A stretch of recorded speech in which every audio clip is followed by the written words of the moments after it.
سورہ توبہ سے پہلے جو بسم اللہ نہیں ہے نا، کیوں نہیں ہے؟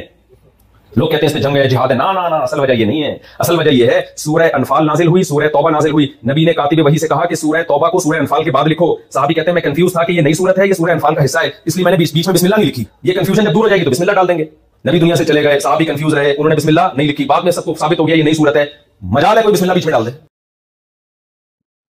نیکسٹ یہ اگلا سوال نمبر 18 ہے، فیضان بیگا کراچی سے پوچھ رہے ہیں، مفتی طارق مسعود صاحب نے کہا ہے کہ سورۃ توبہ میں صحابی نے جو ہے بسم اللہ لکھنا بھول گئے تھے، تو آج تک کسی نے یہ ضرورت ہی نہیں کی کہ وہ دوبارہ بسم اللہ لکھ سکے، تو کیا یہ بات صحیح ہے؟ اور یار وہ بھی بیچارہ تازہ ایک مصیبت سے نکلا ہے، اور آپ لوگ پھر پتہ نہیں کہاں سے ڈھونڈ ڈھانڈ کے پرانی کوئی نئی ویڈیو ہے یا پرانی ویڈیو ہے؟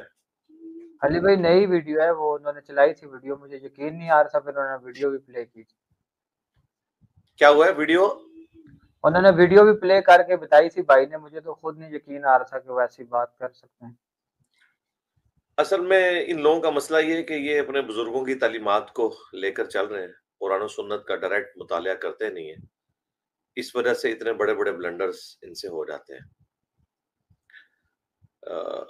سورہ توبہ سے پہلے جو بسم اللہ نہیں ہے تو یہ نبی صلی اللہ علیہ وآلہ وسلم کے بتانے پر موقوف ہے، کیونکہ قرآن حکیم کی جو ترتیب ہے وہ توقیفی ہے، اور نبی علیہ السلام کو اللہ تعالیٰ نے بتایا حضرت جبرائیل علیہ السلام کے ذریعے. یہ کوئی غلطی کسی صحابی کو نہیں لگی، نعوذ باللہ من ذالک، اور نہ نبی صلی اللہ علیہ وآلہ وسلم کو کوئی بتانے میں کسی اعتبار سے کمزوری تھی، نہ آپ علیہ السلام کوئی اس حوالے سے بھول گئے، بلکہ اس حوالے سے صحیح سند کے ساتھ المستدرک للحاکم میں سیدنا علی کا قول موجود ہے، اور کسی صحابی کا قول جو غیبی خبر سے متعلق ہوتا ہے وہ نبی صلی اللہ علیہ وآلہ وسلم کے بتانے پر ہی موقوف ہوتا ہے. اسی لیے ہم صحابی کے قول کو بھی حدیث موقوف کہتے ہیں، نبی صلی اللہ علیہ وآلہ وسلم کے قول کو حدیث مرفوع کہتے ہیں. تو سیدنا علی تو ویسے ہی نبی صلی اللہ علیہ وآلہ وسلم کے لائق ترین اسٹوڈنٹس میں سے تھے. ان کا قول صحیح سند سے المستدرک للحاکم میں موجود ہے کہ جب ان سے پوچھا گیا کہ سورہ توبہ سے پہلے بسم اللہ کیوں نہیں ہے، تو انہوں نے فرمایا کہ مشرکین عرب کے لیے یہ سورت ننگی تلوار بن کے نازل ہوئی، اس کے آغاز میں بسم اللہ کیوں کر ہو سکتا تھا، کیونکہ اس میں تو اللہ تعالیٰ کی صفت رحمان اور رحیم موجود ہے. تو سیدنا علی نے اس کی ریزن بتائی کہ یہ قرآن حکیم میں سورہ توبہ سے پہلے جو بسم اللہ نہیں ہے اس کے پیچھے ٹیکنیکل ریزن یہ ہے کہ یہ اللہ تعالیٰ کے عذاب کا کوڑا تھا جو برسا مشرکین عرب پر. جس طرح اگلے انبیاء کرام علیہ السلام کے انکار کے اوپر ان کی قوموں پر اللہ کی طرف سے عذاب آتا تھا، اسی طرح کا عذاب ہمارے محبوب صلی اللہ علیہ وآلہ وسلم کے انکار پر بھی مشرکین عرب پر آیا، لیکن اس دفعہ اس کی شکل تبدیل ہو گئی. وہ سورہ التوبہ کی آیت نمبر 14 ہے، اسی سورہ التوبہ کی، کہ اللہ تعالیٰ چاہتا ہے اے مسلمانوں تمہارے ہاتھوں سے انہیں عذاب دے، یعنی قتال کی شکل میں. تو قتال اور قرآن یہ دو ایسی خصوصیات ہیں جو ہمارے محبوب صلی اللہ علیہ وآلہ وسلم کو نصیب ہوئیں.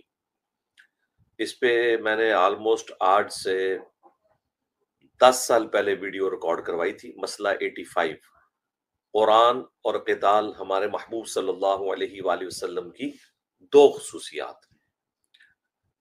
اگلے انبیاء کا جو معجزہ دعوی نبوت کا ہوتا تھا وہ ٹینجیبل فارم میں فزیکل فینومینا آف نیچر کو توڑنے والا ہوتا تھا. مثلا موسیٰ علیہ السلام کو اللہ تعالیٰ نے عصا کا معجزہ دیا، وہ لاٹھی پھینکتے تھے، وہ اژدہا بن جاتی تھی، پھر اسے ہاتھ لگاتے تھے دوبارہ اینیمل کنگڈم پلانٹ کنگڈم میں بدل جاتی تھی. بہت بڑا معجزہ تھا. عیسیٰ علیہ السلام اللہ کے اذن سے مردوں کو زندہ کر دیتے تھے. اس قسم کا دعوی نبوت والا معجزہ جو ہمارے محبوب صلی اللہ علیہ وآلہ وسلم کو اللہ نے دیا وہ قرآن ہے، کیونکہ آپ کی نبوت قیامت تک کے لیے تھی، اس لیے اللہ تعالیٰ نے آپ کو معجزہ بھی قیامت تک کے لیے دیا، اور پھر اس معجزے کو محفوظ کیا۔ اگلی الہامی کتابیں اس لیے محفوظ نہیں ہوئیں کہ وہ ان انبیاء کے پرائمری معجزات نہیں تھے۔ ہمارے نبی الاسلام کا پرائمری معجزہ قرآن ہے، چونکہ آپ کی نبوت قیامت تک کے لیے ہے۔ اس کا لازمی نتیجہ ہے کہ ختم نبوت کی برکت سے آپ صلی اللہ علیہ وآلہ وسلم کو کوئی معجزہ بھی ایسا دیا جاتا جو قیامت تک کے لیے ہوتا۔ اور یہ میں اپنی طرف سے بات نہیں کر رہا ہوں، سورۃ العنکبوت میں اللہ تعالیٰ نے فرمایا ہے کہ اے نبی، اس قرآن کے نزول سے پہلے نہ تو آپ کتاب میں سے کچھ پڑھ سکتے تھے، نہ اپنے دائیں ہاتھ سے کچھ لکھ سکتے تھے، ورنہ یہ چیز کافروں کو شک میں مبتلا کر دیتی کہ یہ کتاب آپ نے خود لکھ لی ہے۔ یہ آیات آگے کنٹینیو ہوتی ہیں، تو پھر اللہ تعالیٰ نے مشرکین عرب سے فرمایا کیا تمہارے لیے یہ معجزہ کافی نہیں ہے کہ اللہ کی آیات صبح و شام تم پر یہ نبی تلاوت کرتے ہیں؟ یعنی اس نبی کا معجزہ قرآن ہے۔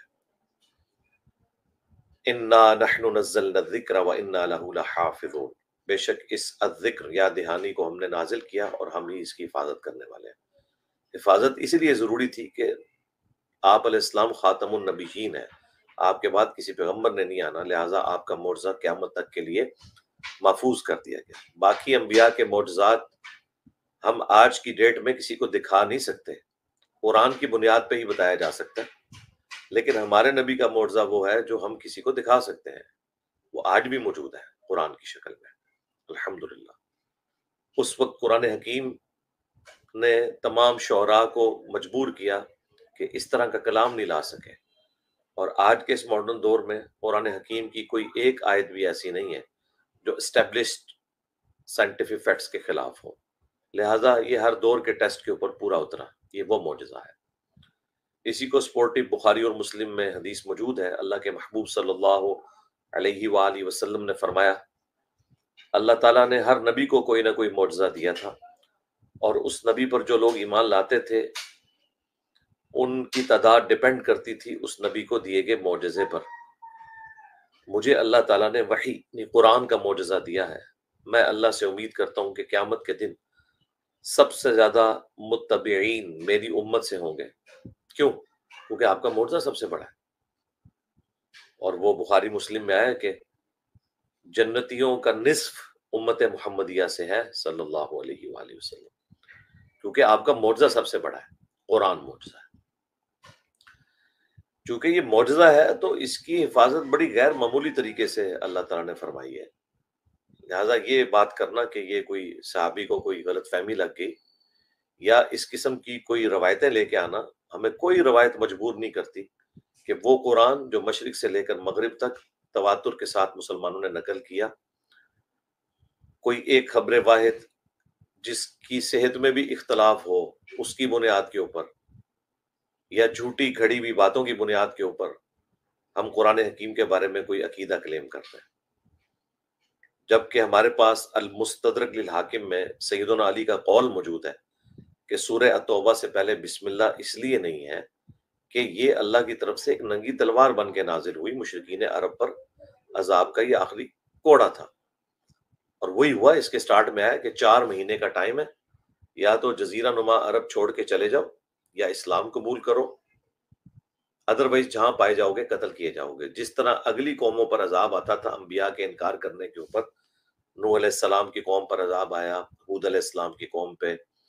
موسیٰ علیہ السلام کے مخالفین کے اوپر، نبی علیہ السلام کے کیس میں بھی ایک رسول کا انکار تھا نا، اور پیچھے پوری تاریخ تھی آلموسٹ 22-23 سال کی، تو عذاب تو آنا تھا۔ تو یہاں پر پھر اس سے پہلے یہ بتایا گیا کہ بھائی اب وہ عذاب آنا ہے، اور عذاب یہ آنا ہے کہ تمہیں صحابہ کرام قتل کریں گے۔ سورہ توبہ کی ہی آیت نمبر 14 ہے کہ مسلمانوں کے ذریعے اللہ تعالیٰ عذاب دے گا، اور یہی اسلام میں جہاد اور قتال کی حکمت ہے۔ ان آیات کو آج کی ڈیٹ میں ایکسٹراپولیٹ کر کے سنی شیعہ کا ایک دوسرے کو قتل کرنا، یا مسلمانوں کا کافروں کے خلاف غیر ضروری قتال والا معاملہ کرنا عام شہریوں کے اوپر، تو وہ اسے ایکسٹراپولیٹ کرنا یہ بالکل قرآن و سنت کی تعریف کرنا ہے۔ وہ نبی علیہ السلام کے لیے اسپیسیفک تھا، یا اس کے بعد صرف ان لوگوں کو حق حاصل ہے دنیا میں امن کے لیے، ظلم کے نظام کو ختم کرنے کے لیے جہاد اور قتال کریں دوسری قوموں کے ساتھ جنہوں نے اپنے ملک کے اندر امن کا نظام قائم کیا ہو۔ یہ صرف خلفائے راشدین کا ہی خاصہ تھا۔ ان کے بعد تو آپ نے دیکھا کہ بھائی بھائی کو قتل کرتا رہا، بنو امیہ میں کس قدر قتل و غارت ہوا، بعد میں بنو عباس میں جو کچھ ہوتا رہا۔ یہ ایک سپر پاور کا ایک ایکسپینشن والا معاملہ تھا۔ یہ جہاد اور قتال کوئی قرآن و سنت کے مطابق نہیں ہو رہے تھے بعد میں جو ہوئے۔ خلفائے راشدین کو حق پہنچتا تھا کہ وہ دنیا کی قوموں کو کہتے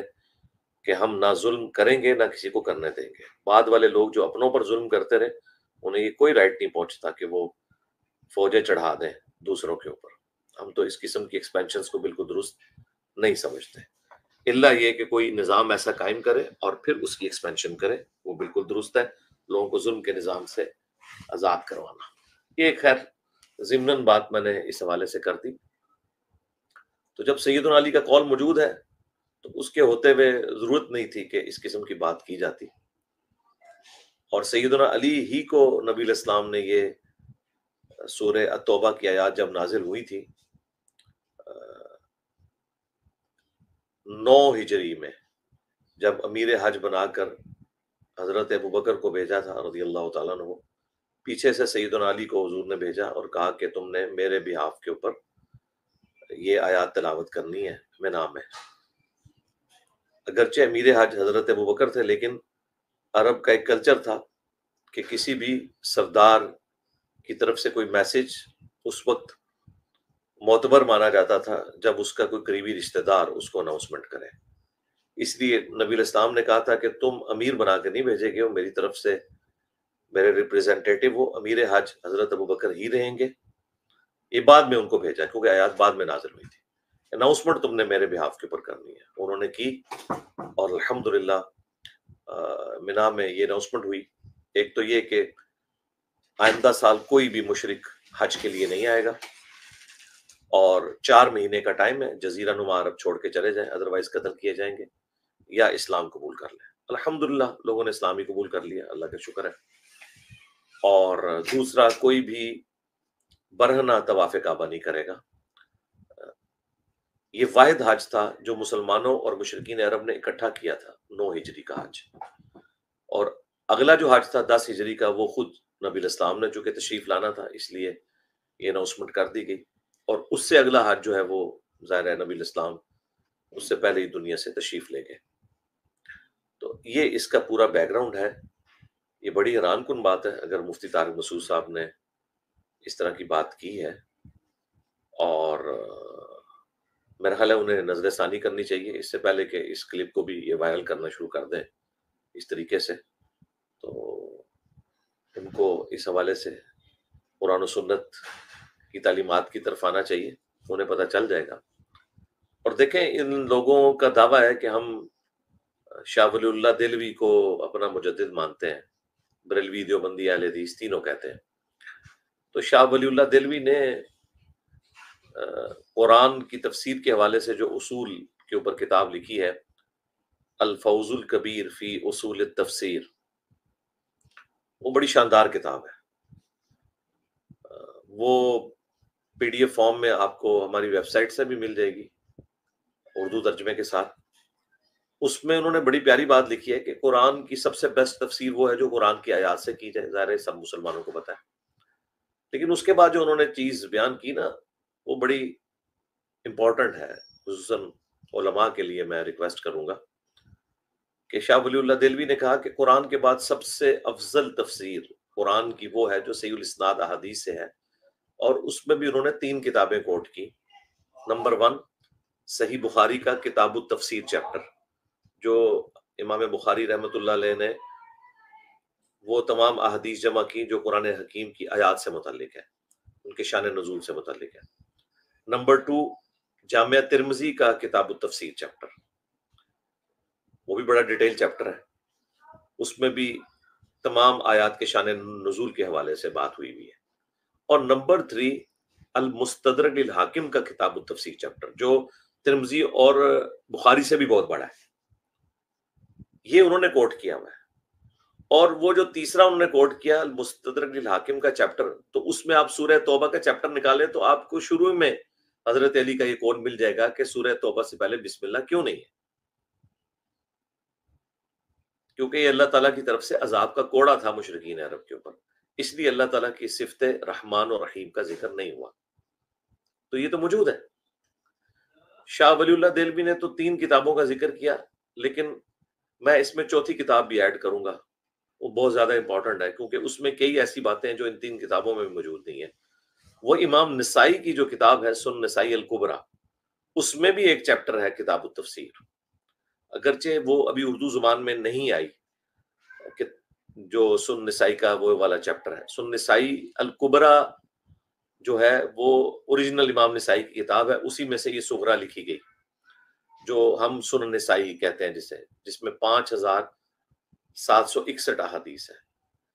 جبکہ جو سنن نسائی الکبریٰ ہے اس میں آلموسٹ 11,000 سے زیادہ احادیث ہیں، وہ ڈبل ہے اس سے، اور اسی میں وہ کریٹیکل چیپٹرز ہیں جو الگ سے اردو میں پرنٹ بھی ہو چکے ہیں، جس طرح خصائص علی چیپٹر ہے اسی کا، حضرت علی کی شان میں 194 احادیث امام نسائی نے جمع کی تھی۔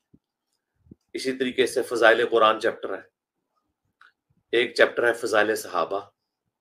فضائل صحابہ وہ چیپٹر ہے جس میں وہ تمام احادیث ہیں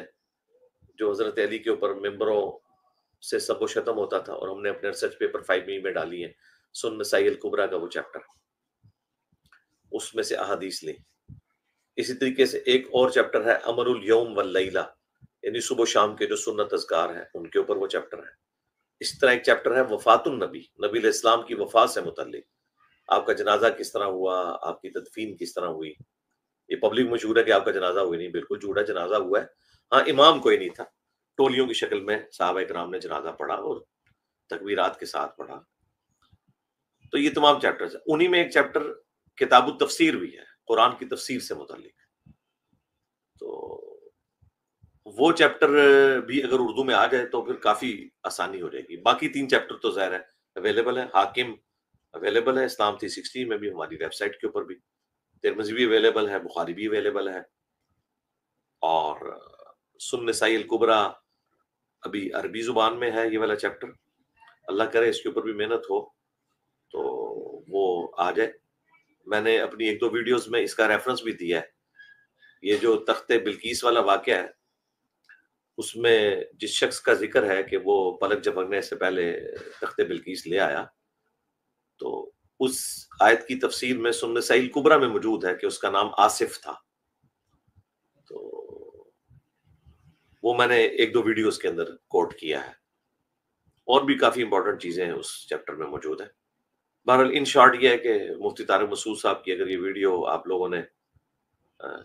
وائرل کر دی ہوئی ہے، آپ سے مراد ہے جن لوگوں نے آپ سے پوچھا ہے، ہم تو یہ حرکت نہیں کرتے کہ اس طریقے سے کسی کو ونریبل کریں، لیکن جو چیز آ چکی مارکیٹ کے اندر ایٹ لیسٹ جواب دینا ہماری ذمہ داری ہے۔ تو میں ریکویسٹ کروں گا کہ وہ ویڈیو اگر آپ کے پاس موجود ہے بلال بھائی تو وہ اس کے سٹارٹ میں اٹیچ کریں، اور اس کا ایک کلپ بنائیں اسی حوالے سے، تاکہ مسلمانوں کو یہ کلیریفیکیشن ہو جائے۔ ویسے میری کافی ساری ویڈیوز اس حوالے سے یوٹیوب پہ رکھی ہیں، آپ لکھیں سورہ توبہ سے پہلے بسم اللہ کیوں نہیں، تو میری کئی ایک ویڈیوز کھل جائیں گی۔ میں نے قرآن کی تفسیر جو یہ نئی والی ریکارڈ کرا رہا ہوں جس کے 196 لیکچرز ہو چکے ہیں الحمدللہ، سورہ بنی اسرائیل چل رہی ہے آج کل، تو اس کے شروع کے 6 لیکچرز میں میں نے 40 علمی پوائنٹ صرف قرآن سے متعلق بیان کیے، اس میں میں نے سورہ توبہ سے پہلے جو بسم اللہ نہیں ہے اس کو بھی ڈسکس کیا ہے، اور اس کرٹیکل ایشو کو بھی ڈسکس کیا ہے کہ بسم اللہ سورہ فاتحہ کا